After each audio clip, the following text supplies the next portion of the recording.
I'm Francis Dearnley, and this is Ukraine, the latest. Today, further to the fast-evolving situation on the front lines, we reflect on how Ukraine might win the war, the theatrical nuclear weapons drills being carried out by Moscow, and look deeper on the political fault lines of Central and Eastern Europe. Bravery takes you through the most unimaginable hardships to finally reward you with victory. If we give President Zelensky the tools, the Ukrainians will finish the job. Slava Ukraini! Nobody's gonna break us. We're strong. We're Ukrainians. Every weekday we sit down with leading journalists from the Telegraph's London newsroom and our teams reporting on the ground to bring you the latest news and analysis on the war in Ukraine. It's Wednesday, the 22nd of May, 2 years and 89 days since the full-scale invasion began. And today I'm joined by the Telegraph's Berlin correspondent James Rothwell, former tank commander and chemical weapons expert Hamish de Bretton-Gordon, and Dalibor Rohac, senior fellow of the American Enterprise Institute. I started, however, by summing up the latest developments on the front lines.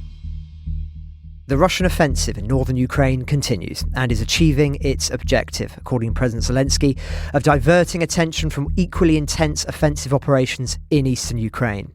He said the situation in northern Kharkiv Oblast is now stable and has been for some time, but that few are paying attention to the wave of Russian offensive operations in Donbass, in the Chasiv Yar near Bakhmut, Pokrovsk near Avdiivka, and Kharkiv west of Donetsk city axes, which have been accelerated by Moscow.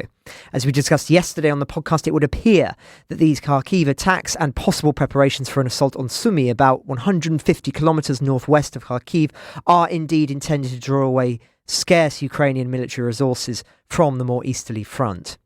Now, on the Kharkiv axis, Vovchansk remains the key focus. Reports suggest, and I emphasise that word suggest, Moscow continues to divert units from other fronts in an attempt to seize the town at high cost, while Ukraine is still hamstrung by that deficit of weapons and US-imposed restrictions on their use. After the initial attacks on the town, the Russian armed forces have resorted to simply bombarding it and throwing soldiers at the problem. Footage suggests it is beginning to become like Bakhmut, a mess of rubble which can make it easier to defend, but only if there is something left to defend. As we discussed in recent episodes, including yesterday, the real challenge for Ukraine is that some countries, especially the US, will not allow Kyiv to use their delivered weapons to strike Russian military targets across the border, a mere 4 kilometres away from the settlement. So Ukraine, once again, and as so often, has to defend with severe restrictions on its freedom to manoeuvre. Now, I just want to take a moment here to try and paint a picture of the horrific scenes in Vovchansk and the Kharkiv region more widely. Drone footage shows civilian bodies lying in the streets and buildings pulverised. Ada Wordsworth, the co-founder of the charity CARP, that grassroots project repairing homes in eastern Ukraine, who listeners will recall after her vivid testimonies to us from the liberated eastern territories, has written a powerful piece for The Guardian summarising the desperate situation in the villages near Kharkiv and Kharkiv itself, where she currently is. As she writes, "On a walk with a friend in Kharkiv last week, we noted how similar the tense atmosphere was to when we first met in the city in 2022. There are major differences, though. The use now of immensely powerful glide bombs capable of creating craters as deep as 9-storey buildings adds another layer of tension. The lack of faith in the West's support is another. In the early days of the war, despite all the unfurling horrors, people were confident that the West saw this fight as its fight too, and that Ukraine would receive the support it needed. The massive delays in US aid mean that whilst the Ukrainians breathed a collective sigh of relief, we are still a long way away.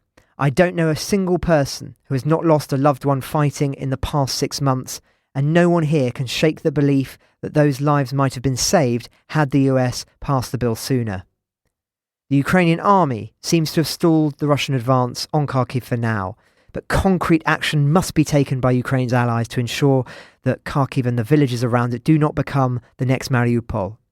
Kharkiv needs proper air defence. Entering the city feels as though an umbrella has been taken off you during a storm. People are living with little protection from the attacks launched from across the border every day. Most vitally, Ukrainian troops must be able to strike in Russian territory. Once they can do this, they will be able to destroy the systems from which these weapons are launched. So far, the UK and Latvia have said this would be allowed, and those countries must now step up to pressure the US and allow Ukraine to do the same with American weapons. So that's Ada Wordsworth there in The Guardian. As I say, we'll add a link in the description. Moving to the Donetsk front, as the Institute for the Study of War has consistently reported, Russian forces' most immediate prospect for operationally significant gains in Ukraine remains in the Chasiv Yar direction, and seizing Chasiv Yar would enable Russian forces to set conditions to attack part of that fortress belt of cities forming the backbone of Ukraine's Donetsk Oblast defences. And Russian forces likely seek to exploit unfavourable situations for Ukrainian forces defending near Chasiv Yar and Avdiivka before US military assistance arrives at the front lines at scale. But as the ISW emphasises, and I think this is really important and often forgotten, the Russian military command initially planned that its forces would quickly make significant advances in northern Kharkiv Oblast. They have failed in that, hence why their strategy has had to adapt. This is despite all the restrictions I've just described being placed on Ukraine in terms of material and weapons permissions. The losses for Moscow are incredibly high. They are not an unstoppable juggernaut. Now, on that subject, I want to end this section today by summarising some of the arguments in an important piece by friend of the podcast, Professor Eliot Cohen, the former Counselor of the United States Department of State, along with former Minister of Defence of Ukraine, Andriy Zagorodnyuk. He has written a piece with Eliot for Foreign Affairs, which seeks to answer the question that Eliot posed on the podcast a few weeks ago, namely, what is Ukraine's theory of victory? As they write, aid alone cannot answer the central question facing Ukraine, how to win the war. What Kyiv needs is not just more assistance, but also a strategy for Russian defeat, something that some of its partners have studiously avoided discussing. The US has never planned out its support for Kyiv beyond a few months at a time. It is focused on short-term manoeuvres, such as the 2023 counteroffensive, rather than viable long-term strategies, including a potential triumph over Russia.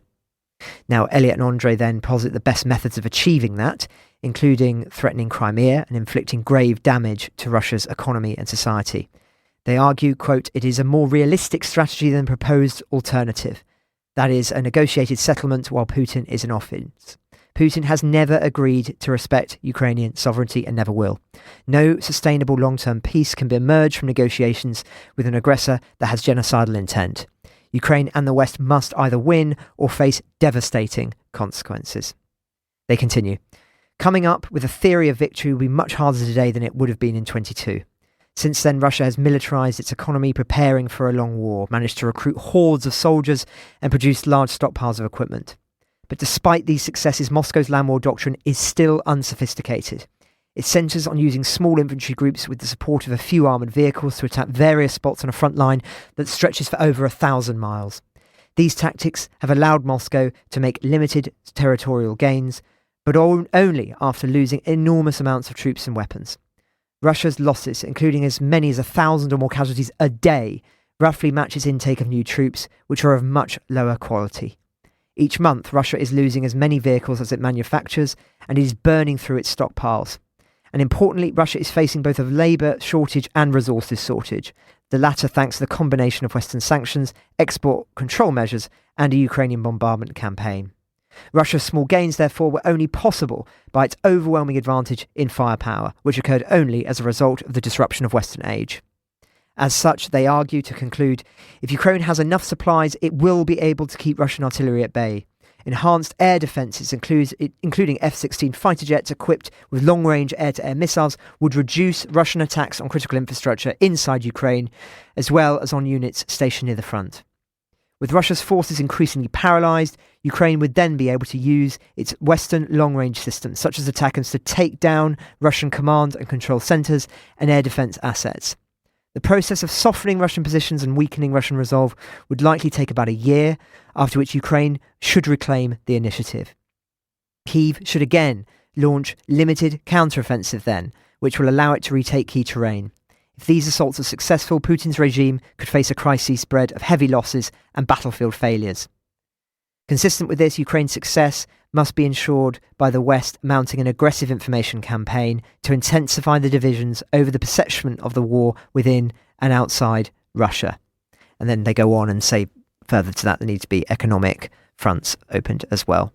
This is a fascinating and important piece. I'm conscious I've shared quite a bit of it there, but it goes on much longer. We'll add a link in the description for those who are very interested in this question. As its authors, and no doubt regular listeners will be aware of, though, we're a long way from these kind of supplies and collective Western willpower as things stand. But it is vital that we start having the conversation if the West is to stand by its commitments to Ukraine. Now, from the military sphere to cover the political realm today, delighted to be joined by Berlin correspondent James Rothwell. James, I know Hamish will want to comment on this later on, but yet more evidence of nuclear sabre-rattling from Moscow. What's going on? Yes, thank you, Francis. We are seeing more nuclear sabre-rattling, and in essence, this takes the form of tactical nuclear weapons exercises, which Russia has said it is due to hold. That's according to the Institute for the Study of War, which has been following this issue very closely indeed. The exercises will involve Iskander ballistic missiles and Kinzhal aero-ballistic missiles. Now, they stress that these are tactical exercises, not strategic exercises, e.g. the use of nuclear weapons in order to end a war decisively. But there's a bit of debate really about whether there's ever a difference between tactical and strategic use of nuclear weapons. Many people, quite reasonably you could say, consider any use of a nuclear weapon to basically be the moment that a war may end, or of course very significant and catastrophic nuclear escalation. So this is dangerous stuff, and according to the ISW, the real goal here is to try and influence Western policy-making decisions on which targets Ukraine is allowed to strike, such as targets deep inside Russian territory. And we'll be returning to that story in a moment because there's more to say about it. Now, the ISW notes that Mr. Zelensky, the president of Ukraine, has said that at the moment, as the way things stand, Russia has a sort of sanctuary in Russian territory from which it can launch missile strikes, glide bomb strikes, which have become a particularly major problem recently, against Ukraine without really worrying about major retaliation, and that they're essentially being given carte blanche to launch whatever attacks they like from Russian territory. That's an ongoing concern. And the ISW says that it continues to assess that US and Western policies limiting Ukraine's ability to strike military targets in Russia are, quote, severely compromising Ukraine's ability to defend itself against the current Russian offensive operations, particularly in Kharkiv.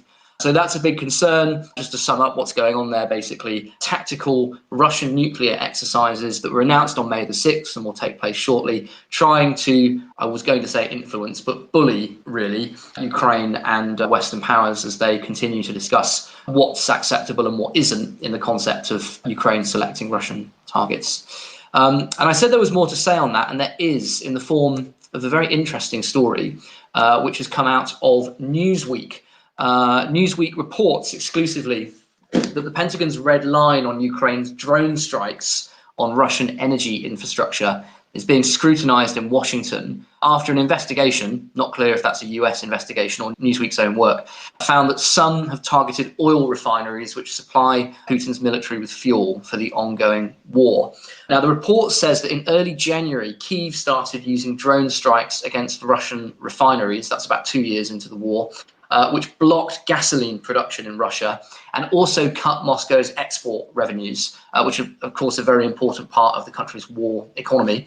There's been about 13 successful attacks on Russian oil refineries during the war so far. And these are big attacks. They've been deep inside Russian territory, targeting, as I said, oil refineries. And they've disrupted apparently at least 13% of Russia's oil capacity. And so what we're going to see now, I think, is the Americans perhaps starting to put pressure on Ukraine and maybe even try to rein in some of that activity, no doubt with an eye on the US election. And that really echoes what the ISW said in its assessment that I quoted earlier, that the United States really is tying the hands of Ukraine at a potentially decisive moment of the war. So it is very concerning. And Newsweek points out that previously unnamed US officials have said that Washington is now starting to put pressure on Ukraine to halt those attacks, not just because it would draw up drive up oil prices rather, but it might provoke further retaliation from Putin, which of course, as we keep being told, is what supposedly this is all about, these restrictions being placed on the Ukrainians. Let's now move to Georgia now. A number of EU countries are considering sanctions against the Georgian government, including potentially suspending visa-free travel to the EU. And that's in response to the Georgian government introducing its massively controversial, poisonous, really, Russian-style foreign agents law. Now, as our listeners may recall, the foreign agents law basically says that groups in Georgia, such as NGOs, which receive more than 20% of their funding from overseas, have to declare themselves as foreign agents. And this is the substance of that law is not really what's caused so many mass protests in Georgia. The real issue is that they see that as an attempt by Russia to expand its Russian-style influence over a country which, of course, as we know, has enshrined in its constitution the goal of joining the European Union and joining NATO. And we'll come back briefly on the issue of EU membership, because that could be directly affected by this law. And there are also concerns that this would just be the beginning of a Russian-style crackdown on a free media in Georgia, on critics of the government in Georgia. And so there's a lot of concern about this law, which has been advanced by the Georgian Dream Party. It did pass its third and final reading in Parliament recently, and there is some speculation that the president of Georgia may veto the law. The problem, of course, is that Georgian Dream has enough numbers in the parliament to retaliate by rejecting the veto. So to put it in simple terms, it is very likely that this law is going to pass.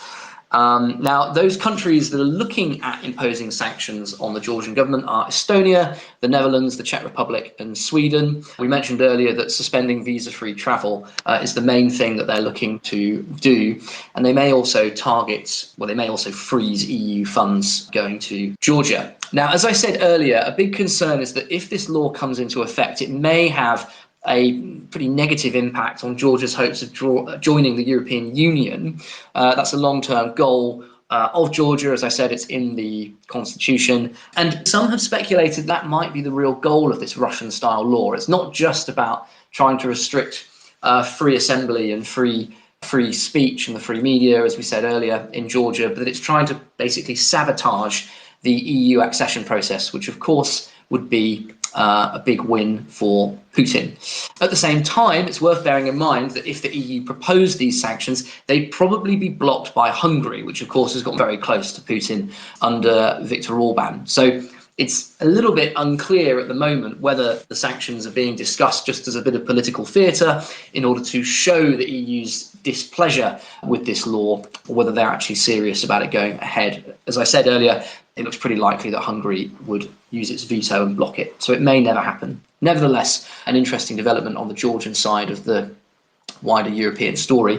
And I'll end with some news from Poland. Donald Tusk has said that Russia is likely to have been behind the fire that destroyed a Warsaw shopping centre recently, but he stressed that investigations are still ongoing. These remarks from Mr. Tusk came at a press conference yesterday where he said he would set up a new commission to investigate Russian influence in Poland. That's in the wake of that fire which destroyed the Mariwilska 44 shopping centre.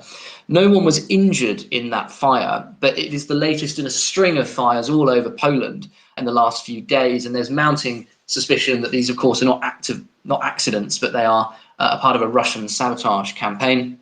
Mr. Tusk said, "We are examining the threads. They are quite likely that the Russian services had something to do with the Mariwilska fire." So he's suggesting there that there is some Polish intelligence pointing to a direct role, or perhaps indirect role, being played by Russia. Proceedings are ongoing, and we may get some further updates on that in the days to come, potentially. Though these intelligence investigations the wheels of these investigations can grind quite slowly sometimes.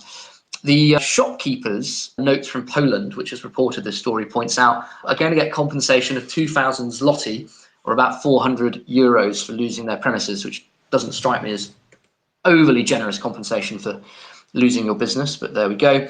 And Mr. Tusk has also announced that 3 more people alleged to have been involved in sabotage on behalf of Russia were detained on, that would be Monday night, and earlier this week 9 others were detained too. So that's a total, that's 12 now people in Poland who've been arrested over these sabotage attempts. We also saw the very strange plot that was foiled by Poland a couple of weeks ago, which targeted an airport in Poland used by Mr. Zelensky for international travel now and then, and it's used for the wider support of Ukraine.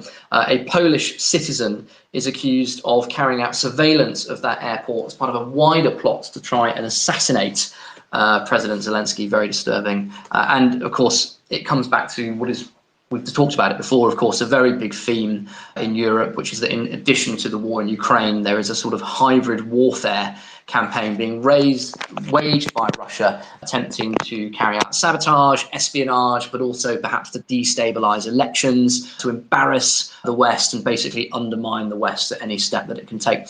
Hybrid warfare has been a big part of the Russian arsenal for a long time, but this is just another example of how it's really intensified lately. And those are the main political updates, Francis, from across Europe.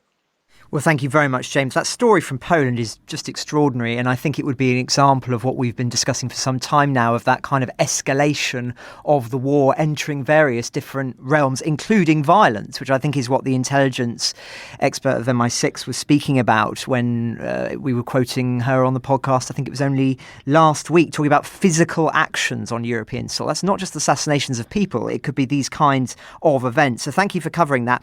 Just before you go, James, because I know you need to dash back to write up another story. We covered your piece yesterday on the podcast about how Wagner is trying to recruit German speakers in Russia. I think it would have come as a surprise to many listeners quite how many German speakers there actually are in Russia. But I just wanted to hear a little bit more about it from you. As I say, we've already covered the bare bones of the story, but what do you think Russia is trying to achieve here? And specifically as well, how has this gone down in Germany? I mean, has it woken up people to the nature of just quite how serious the situation is now in Russia and the way that it's been transformed by this war? Or is it really still a fairly small story in the grand scheme of things in Berlin? Well, it's a really interesting question, Francis. The story, which was exclusive to the Telegraph, caused a big splash in the Ukrainian media, and it was also picked up by some of our UK newspaper colleagues. But I actually did a check this morning to see whether a single German newspaper had picked up the story. And to the best of my knowledge, none of them have, which actually surprised me, to be frank, because the story's never been written about in the German press, to the best of my knowledge. And it doesn't seem to have caused perhaps as big a stink as perhaps I had hoped as a journalist who always wants his news and his reporting to be impactful. But it is, I would argue, really quite significant that Putin is trying to do this. And the way in which this propaganda is being disseminated is quite interesting.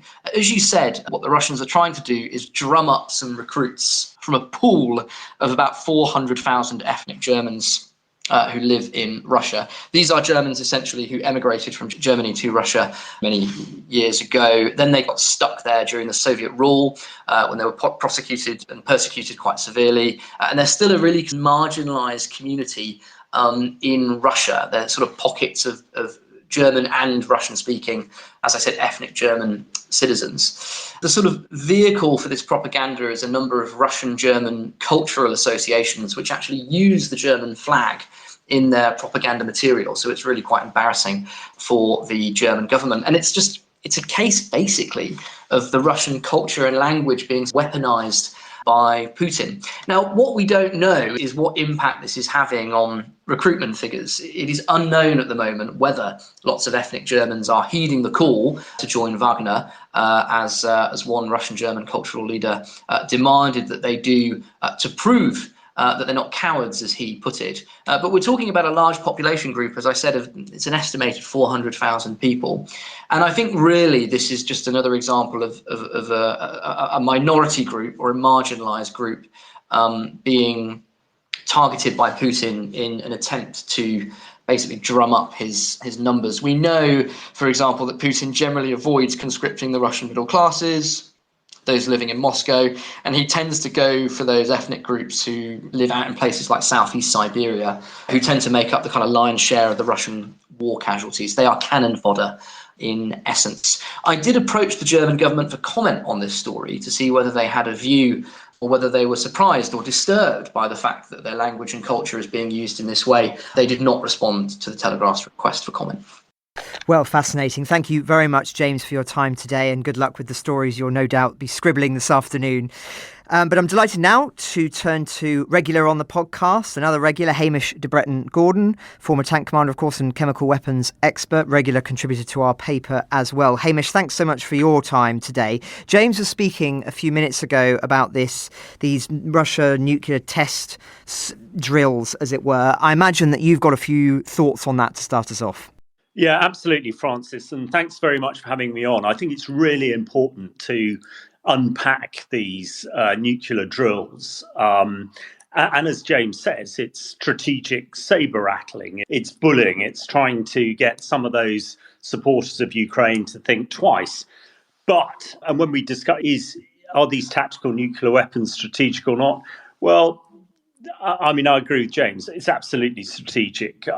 These battlefield nuclear weapons, let's call it that, to differentiate them from the intercontinental ballistic missiles, still have a yield greater than the Hiroshima and Nagasaki bombs. So those are the sort of devastation that it could have. But let's look at it in a little bit more detail, because as we've discussed many times before, Putin and Medvedev and the other gangsters in the Kremlin have been threatening nuclear really since the get-go, because they know what an impact the nuclear word has on people.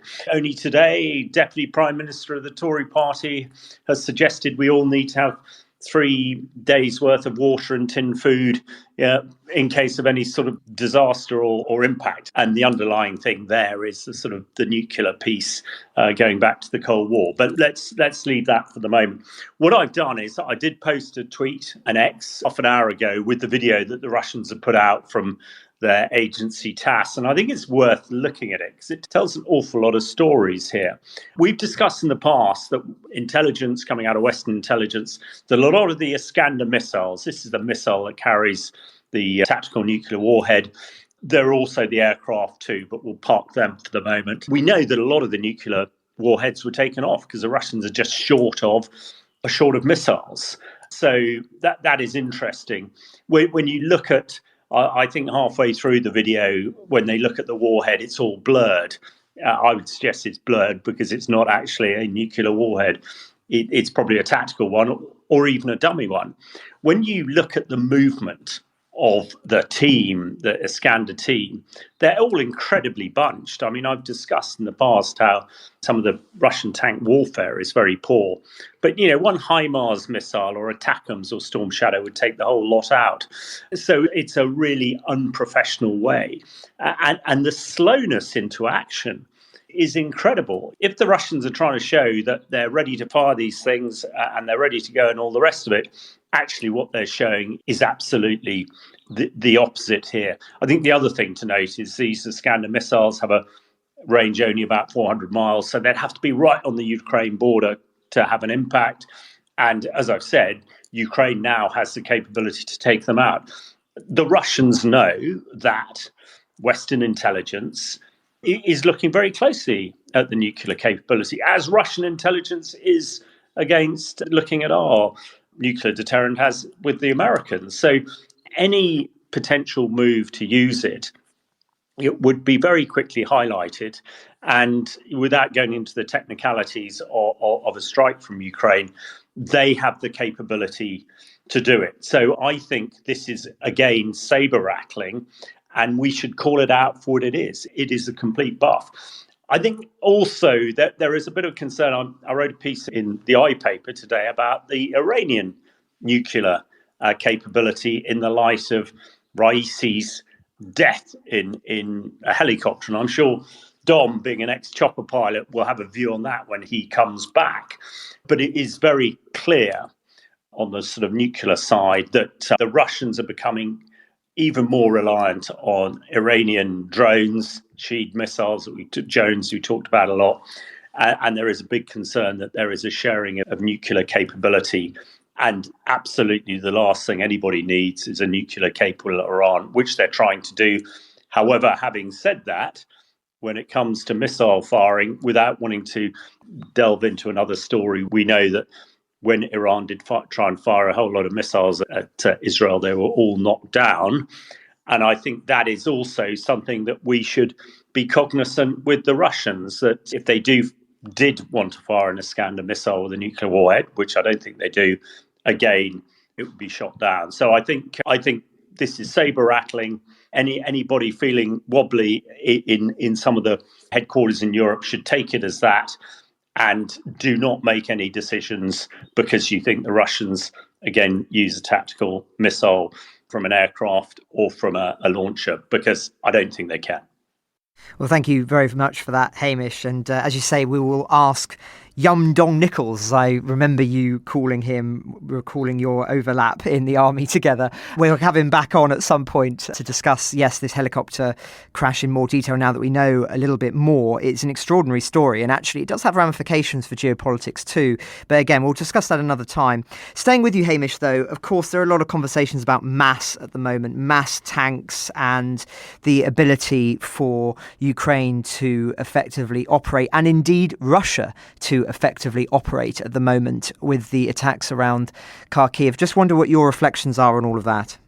Well, absolutely. And remembering young Dom, I didn't teach him how to fly a helicopter, but I did teach him how to fight a tank back in the day. But it's really important. And James Holland, the historian, who many may know and actually runs a partner pod to this, the We Have Ways pod, which is all about World War II, he and I have been discussing this idea of mass and technology and potentially producing something in the future. But it's important to look at it. There's been a lot of talk about the Western tanks, which have now disappeared from the front line. Now, if we look back to the Second World War, what the Germans went for was technology. They built about 1,300 Tiger I tanks, and the Tigers were really the Challenger 2s, the Abrams of the day. But they were too few in number. The Russians built, I think it was 84,000 T-34s, which were, of course, successful at the Battle of Kursk, which is just to the east of the Donbass. And the Allies had 50,000 odd Shermans, which again overall overcame the Germans 1944, 45, and with D-Day round the corner, the 80th anniversary, that is very poignant to us. So I think the West, and particularly this country, we've so focused on technology that actually we have forgotten that you need mass. And I use sort of safari analogy. One leopard can easily kill one hyena, but a pack of hyenas can easily kill that leopard, and unless we forget. So the 100 or so Western tanks that the Ukrainians have, are more of a millstone at the moment. And actually they need some mass. And what's frustrating to people like me is that there is that mass. There are several thousand Abrams Leopard 2s in Europe that could be released. I mean, they're not that many Challenger 2s. We just don't have them. And a slight concern for me is when we're looking to replace Challenger 2 with the imaginative name Challenger 3, we're looking at about 100 or so, which is not really what the war in Ukraine is telling us. I think the other thing about tanks, and I'll finish there, is we talk so much about combined arms warfare, and it's something that both the Russians and the Ukrainians have not really been able to do thus far, which is why the small gains we've talked about over the last few weeks, the Russians had in Kharkiv, they hadn't been able to exploit them because they haven't had all the elements. And when we're talking about all the elements, it's not just infantry artillery, it's also air power. But we keep being told, we keep understanding that the F-16s the Ukrainians have are on the horizon. So they will, or they should, make a difference. So I think it's just something that I must say 12 months ago, 18 months ago, I didn't really think was a great thing. But having discussed it through with really deeply thoughtful historians like James Holland, this whole idea of tech is something that we just need to be cognizant of. I mean, the other thing, of course, is that we all know there's nothing new, that there are just things that we forgot. So it's still a long way to go, but tech is not necessarily always the answer. Well, thank you very much, Hamish, and we'll come back to you for your final thought later on. I am thrilled to have in the studio opposite me somebody who has been, well, I'd say pen pal, I don't know how we're best to describe it, really, fellow analyst on these matters for the best part of 2 years. Dalibor Rohac, Senior Fellow at the American Enterprise Institute, just flown in fresh from Washington, D.C. So we've not even had a chance, listeners, to properly speak to each other because we were already on air when he got into the studio. So it's a rather surreal experience here. But Dalibor, great to meet you face to face. And of course, you are very much an expert on this for your own podcast, The Eastern Front, which is fantastic on matters in Central and Eastern Europe and their response particularly to this war. And it's to there I want to actually turn first Georgia, and then we'll come to Central Europe proper after that. So Georgia, you've written a piece for us this week about the failures of the EU and indeed the wider West of really backing up Georgia's democratic supporters there, of which, of course, they are the majority, whilst at the same time this Russia bill is being pushed through. But perhaps there are some nuances we're missing on this. Very interested to hear your perspective on Georgia. So first of all, thank you for the shout out to the Eastern Front, which is a very modest, artisanal attempt at contributing to the conversation about Ukraine and about the future of Eastern Europe. And huge congratulations on the achievements of your podcast over the years, which has been really a big game changer in the Western and English-speaking conversation on the subject. So my thoughts on Georgia really around the sense that there are eerie parallels between the current situation in Tbilisi and what we saw in 2014 in Ukraine. In both cases, you had the public of both of these countries very heavily tuned to the idea of joining the EU or forging deeper ties with the West. And in both cases, you had governments that were nominally committed to that goal, but trying to triangulate between the West and Moscow. And in what happened in Ukraine in 2013 was that President Yanukovych reneged essentially on a commitment to sign an association agreement with the European Union under pressure from Moscow. And people took it to the streets, and Yanukovych was gone eventually. Today in Georgia, you have a similar situation in which the government is effectively reneging on some of its important European commitments. I mean, it can't really join the EU if it adopts legislation that is incompatible with European standards of rule of law and democracy as articulated in the Copenhagen criteria and elsewhere. There's a separate discussion to be had about whether some EU member states meet those criteria these days, but I would leave that conversation to the side. And Georgians, in response, seeing that this move really puts them on a path away from the West and away from Europe at a time when 80% of the Georgian population supports deeper ties with the EU, just took it to the streets, and we'll see how this plays out. But there are two, I think, somewhat more worrying parallels as well, which is that in both of these cases, the West was in a largely reactive mode, responding to events rather than taking initiative into its own hands. And it's a figment of Russian and conspiratorial imagination to think that Victoria Nuland somehow orchestrated the Maidan revolution in Kiev. No, it was really the West that was dragged by the events rather than taking initiative. And here we, notwithstanding the EU threat of sanctions against government representatives, notwithstanding there's a piece of legislation in US Congress put forward by Representative Joe Wilson from South Carolina, who suggests that if the Georgian government actually ditches this foreign agents law, the United States should offer Georgia a military cooperation, deeper trade ties, and also a visa-free travel regime. So again, these are all worthwhile initiatives, but they're coming in response to events over which we have very little control. But I think there's an even deeper conundrum, which is that we see the West as being very good at peeling away countries from the Russian sphere of influence. I mean, nobody really sees Russia as a civilization model, especially if you are living in one of those countries in Russia's vicinity. But we don't really have enough power, or are unwilling to exercise that power, to enable these countries a safe landing in the West, the way we did it in the Northeast with countries of Central and Eastern Europe. I mean, after Ukraine had its Maidan revolution, Russia attacked, and we were not able or willing to really offer a security arrangements for Ukraine that would lead to sustainable peace. And I worry that Georgia, which already has Russian tanks on its territory, which already has Russian forces there, and which is tiny, would face a similar fate unless we really step up our game significantly. Thank you. And it's a fascinating discussion, this, and it is certain that Georgia is one of those so-called fault line nations that you've just described. Of course, another is Slovakia, arguably, somewhere that the world's eyes have been on following the attempted assassination of Robert Fico.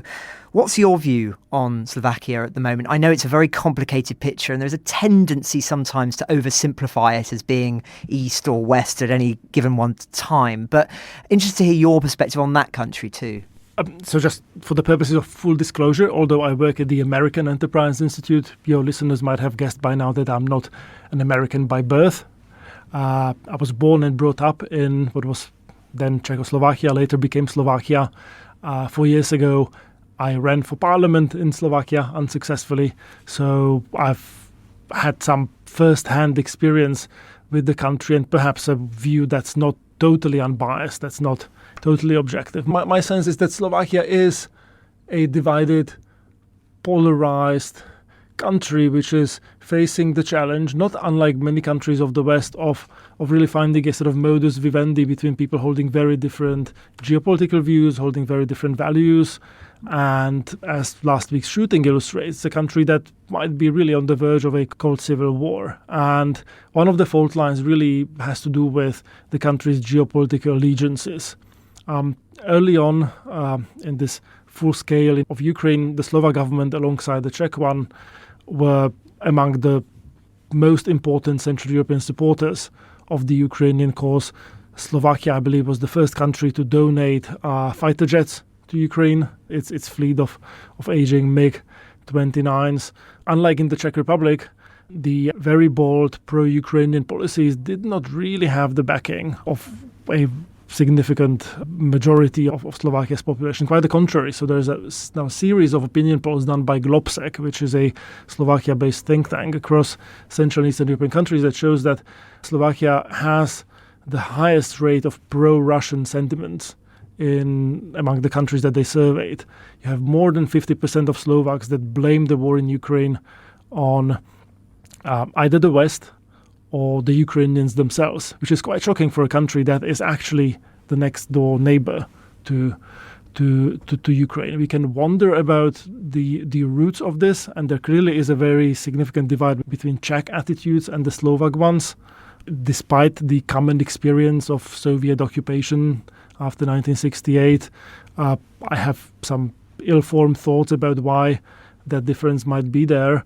But I think what is more important is how it plays out going forward. So Slovakia is anchored in the EU, is anchored in NATO, and I think that has fostered a sense of complacency that, like Hungarians, we can just get away doing anything we'd like, and there'll be always a sort of baseline level of prosperity, peace and international security that will be always afforded to us by Western European and American partners. And I'm not sure we should be taking it as a given anymore. That's very interesting. Now, another country in that part of the world that you mentioned there, and of course used to be part of Slovakia when it was part of Czechoslovakia, forgive me, is Czechia, now formerly known as the Czech Republic. A fascinating country, one of the most important, I think, actually, in this war in many ways, foremost in the early months with its huge support on the question of tanks, which was vital, and indeed the political support, but most recently, of course, with the shell procurement and trying to coordinate that. I wonder, with mixed success, I think it has to be said, not necessarily at the fault of Czechia, but nonetheless, it's been them that have led on this and have been a vital voice. So why is Czechia so good on this, as it were, from a Ukrainian perspective? And why, too, do you think that Peter Pavel is so vocal when perhaps previous Czech leaders have not been quite as hawkish in ideology? So Petr Pavel, first of all, is a former military man. He was the first Eastern European to serve as the head of NATO's military committee. He's somebody who has, illustrious credentials serving in the military, and I think he understands hard power as well as anybody in continental Europe, and it was really almost a sort of fortunate coincidence that he was in a position of influence at the time when Ukraine needed help. It is in a way odd that you would have a ceremonial head of state of a small Central European country cooking up this cockamamie scheme that involves buying artillery shells from countries around the world and trying to hide it from the Russians and having them. That shouldn't be the job of a ceremonial head of state of a tiny Central European country. But I think personal leadership matters in history, as you like to emphasize, and I think this is one of those examples. The Czechs have obviously a very salient experience with the Soviet occupation of 1968 and the so-called normalization that ensued in the 1970s, 1980s, that basically resulted in purges of the previous, more sort of liberally minded communist elite and in persecutions of the dissident movement. And I think therein lies a slight difference between the Czech Republic and Slovakia and their historic experience, because the Soviet occupation coincided with a quasi-federalization of Czechoslovakia, which propelled many young, ambitious communists in the Slovak side of the country to positions of influence. There are many upwardly mobile people who did really well in the 70s and 80s at the time when the Czech experience was one of really unbearable repression and day-to-day grayness. And those were the people in the Slovak side of the country that would then form the politics of the 1990s and the noughties. Indeed, Robert Fico was young, up-and-coming lawyer apparatchik in the 80s who did really well. I mean, he might have been the first of his family to go to university. He was part of this sort of young, ambitious, power-hungry elite. I think he would have done really well if communism remained in place. He has done really well in a more democratic setting, but there is a sort of subtle but I think important difference between the historic experience of those two countries. At the same time, because of basically no language barrier between those two places, the debate has a tendency to spill over from one place to another. It's worth saying that Andrej Babiš, who's the leader of the Czech opposition and conceivably the next prime minister, is ethnic Slovak, who by any account was part of the secret police in the 1980s. His rhetoric very much mirrors Robert Fico's rhetoric, particularly on Ukraine. He ran for president last year against Petr Pavel. Babiš's slogan was, "I'm a man of the peace. I don't want to drag the Czech Republic into a war." Didn't work in the Czech Republic last year. It worked in Slovakia last year in the parliamentary elections. Then it worked again in the presidential elections this year. And there is no guarantee that it won't work again in the Czech context next year. That's really interesting historical context. Thank you very much for that. Moving away from Europe, as I say, you've just flown in from Washington, and it's a big year for Washington and indeed the NATO alliance. Of course, in the pipeline is the NATO 75th summit taking place in Washington. I imagine you've got your ear to the ground, as it were, and are hearing the kind of conversations that will be happening at that. What do you think we can expect from that summit and perhaps the position that's put forward there on Ukraine collectively as an alliance and indeed from the American position? I have to say I'm a little troubled about what's coming, because all the signals coming from the Biden administration suggest that what the president wants is a quiet, happy celebration of 70 years of the alliance. And I think there's a lot to celebrate. I'm myself recovering Eastern European. I'm really thankful for what NATO has done for the security of Central and Eastern Europe, for security of Europe more broadly. But we are also, for the first time in years, in the middle of a major shooting war on the European soil, next door to NATO member states. If you talk to people from the Baltic countries, from Poland, they are under no illusion that if Putin succeeds in Ukraine, that he will stop there. And they are ringing alarm bells that the administration, I fear, is not quite willing to listen to. You see it in the choice of the next Secretary General. I'm absolutely confident that Mark Rutte is a very experienced politician. He might have been a great person for the job in normal, ordinary times, but not at a time when the alliance really has to reassure its Eastern members. I see relatively little evidence of the alliance's moving in the direction of significantly strengthening its Eastern European posture. There'll be certainly some lip service paid to that, but in terms of forward pre-positioning of forces, of supply lines, of logistics that would enable a defense of the Baltics to take place, I don't think we'll see much progress. I don't think we'll see much progress on one of my more sort of fanciful schemes, which is the nuclearization of Poland. I think that's a sort of no-go for the administration. And likewise, I'm afraid we won't really hear encouraging signals on Ukraine's future membership in the alliance, which, goes back to this conundrum of these frontline countries, that we want them to be part of the West, but they can't really just join the EU and benefit from the single market, etc., without existing in a system of international security that protects them against Russian aggression, Russian depredations in the future. Well, we'll be watching it very closely. Thank you for your insights on that. It is rather concerning what you've said. I think for many, we were hoping to see the 75th as being a big reinstatement of values and perhaps a more robust stance taken on various issues, but it doesn't sound like we can necessarily expect that. One final question from me before our final thoughts. I know you're working on a book project at the moment about the economic health of the West. Of course, that's a subject that's hugely relevant to the war in Ukraine, something that's become an increased focus, I think, of late. What are your reflections on the economic strength of the West versus the great emerging economies of China and others? So I was trained originally as an economist, and I was recruited into the foreign policy internationalist movement by sheer force of experience, by seeing what happened to Ukraine in 2014. My original area of interest had to do with post-communist transitions. In 1990, Poland and Ukraine had the same per capita GDP. Poland, on the eve of the full-scale invasion of Ukraine, was roughly 3 times as wealthy. And it really, much of it just boils down to US leadership and these sort of international factors that have shaped post-communist transitions in both of these places. And I think the puzzle of the current situation has to do with the fact that you have in Russia an economy of the size of Italy's that's holding pretty much the whole world hostage. And we are waiting for Vladimir Putin's next move.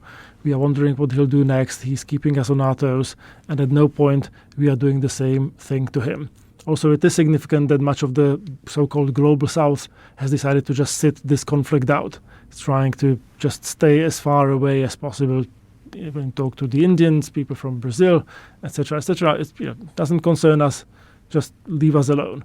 And I think, to me, that is a significant shift relative to the sort of world I took for granted in the 1990s, where you had this unipolar moment and when people were genuinely looking up to the United States and to the West.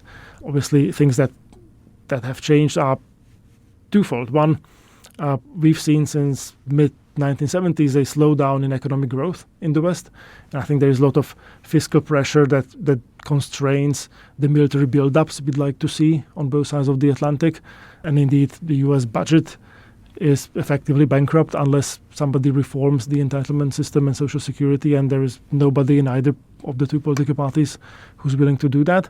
And the second thing that has changed in more recent past is that I think there has been an inward turn on both sides of the Atlantic in terms of trade policy, in terms of seeing the global economy and countries outside of Europe and the United States more of a threat than partners to engage with. And I think some of this shift is perfectly justified. I think the idea of treating China as a normal market economy was naive and foolish, but that doesn't really excuse the lack of any ambitious, strategically minded trade agenda that would allow us to engage with the Brazils, Indonesias, South Africas, Indias of the world. And there is none of that in Washington. There is very little of that in Brussels. There is some of it in Westminster, but obviously the UK just can play only a sort of limited role on the global stage. And unless that changes, I fear that, the West's relative power will not return to the levels that I took for granted in my, say, teenage years. Well, thank you very much for your insights on that question and your insights on all of the questions I've put to you today. It just goes for us to go to our final thoughts segment, as ever, something I know you're familiar with as a listener to the podcast, so this won't come as a surprise. But Dalibor, let's start with you. What are your final thoughts for us today? So not to toot my own horn, but I did a piece last week that tried to summarize an observation about US foreign policy that has been recurring to me. Namely, that for a long time, populists on both sides have used the term uniparty to describe this sort of naive effort to change governments around the world and drag America into endless wars, as if that were a description of reality. And when I look at US foreign policy since at least past 15 years, what I see is a bipartisan consensus on doing things on the cheap, on doing things in a very reactive mode, in a way that is very easily, in which policymakers are very easily distracted, in which the West and the United States in particular doesn't have much staying power, and in which there is nobody willing to actually explain that there are sacrifices to be made if we want to keep the world safe and if we want to keep the United States safe. You see it in Ukraine, where as long as it takes now means probably 3 years, maybe 4, I don't know, but it doesn't mean an open-ended commitment to Ukraine's security. We see it in Israel, where the United States were standing with Israel until it became a political liability for President Biden in Michigan. You see it in the Red Sea, where 6 months ago the United States led a battle group to fight Houthi pirates, and as far as I can tell, those sea lanes have still not been opened to international trade. And I think that bodes really ill for our future confrontation with China, should it come to that. Well, thank you very much, Dalibor. And Hamish to Bretton-Gordon, your final thoughts for today. My final thought today is concerning former Defence Secretary Ben Wallace's piece in the paper today. Foreign Office HQ is where British interests go to die. The blame lies not with the ambassadors, but a centre determined not to upset even our worst enemies. And I find this a really interesting read and really rather sad. Basically, the Foreign Office, in Ben's words, being really too woke and concerned about upsetting people to actually have an impact at all. And it's the soft power that Britain is so good at that has really kept us in the game, as it were, as our military capability has fallen down. We've relied on our diplomacy and the ability of the Foreign Office to really make a huge difference. But Ben, who would know this, having been Defence Secretary for so long and worked closely, cites incidents over the Sudan issue, the extraction from Afghanistan, where the Foreign Office really, have not come up to the mark. And one hopes that they will read and heed that, because, quite frankly, we need that soft power that the Foreign Office traditionally does so well in these difficult times. And if for whatever reason it's been watered down for the wrong reasons, that is a real shame. So let's hope those people in King's Charles Street off Whitehall will read, absorb and do something about it. Ukraine the Latest is an original podcast from The Telegraph. To stay on top of all of our Ukraine news, analysis and dispatches from the ground, subscribe to The Telegraph. You can get your first 3 months for just £1 at www.telegraph.co.uk/Ukraine the Latest. Or sign up to Dispatches, our world affairs newsletter which brings stories from our award-winning foreign correspondents straight to your inbox. We also have a Ukraine live blog on our website, where you can follow updates as they come in throughout the day, including insights from regular contributors to this podcast. You can listen to this conversation live at 1 p.m. London time each weekday on Twitter Spaces. Follow The Telegraph on Twitter so you don't miss it. To our listeners on YouTube, please note that due to issues beyond our control, there is sometimes a delay between broadcast and upload. So if you want to hear Ukraine the Latest as soon as it is released, do refer to the podcast apps. If you appreciated this podcast, please consider following Ukraine the Latest on your preferred podcast app. And, if you have a moment, leave a review, as it helps others find the show. You can also get in touch directly to ask questions or give comments by emailing ukrainepod@telegraph.co.uk. We do read every message. And you can contact us directly on Twitter. You can find our Twitter handles in the description for this episode. As ever, we are especially interested to hear where you are listening from around the world. Ukraine the Latest was produced by Giles Gear, and the executive producers are David Knowles and Louisa Wells.